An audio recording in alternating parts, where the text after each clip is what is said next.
Mind is the cause of suffering and mind is the cause of the peace. But how come? The same mind causes the suffering and the same mind results into peace and happiness. Yes, mind is of two types. If I'm emotional, impulsive, I live my life habitually because I'm craving for the desire for happiness outside. Where is the problem to desire happiness outside? Because I'm projecting happiness where it is not. Does this mouse contain happiness? The answer is no. Like this, any object has no property of peace and happiness outside. So, what happens when I project? The mind lives in delusion. Delusion is misunderstanding, wrong notion, and that causes the suffering. That is why the impure mind causes the suffering.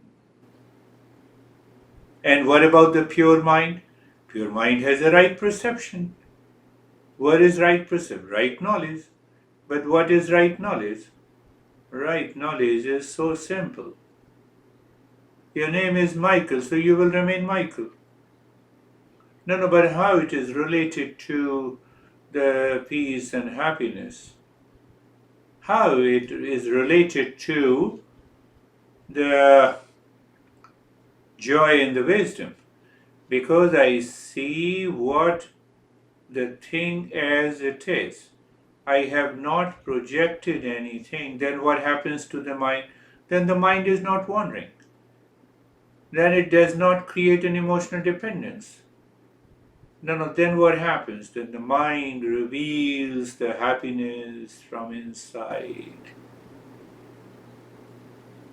What the modern science is, they talk about intellectual quotient, emotional quotient, they talk about physical, psychological calmness and relaxation.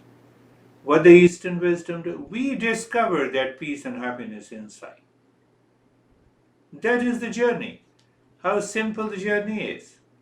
Are you ready for it?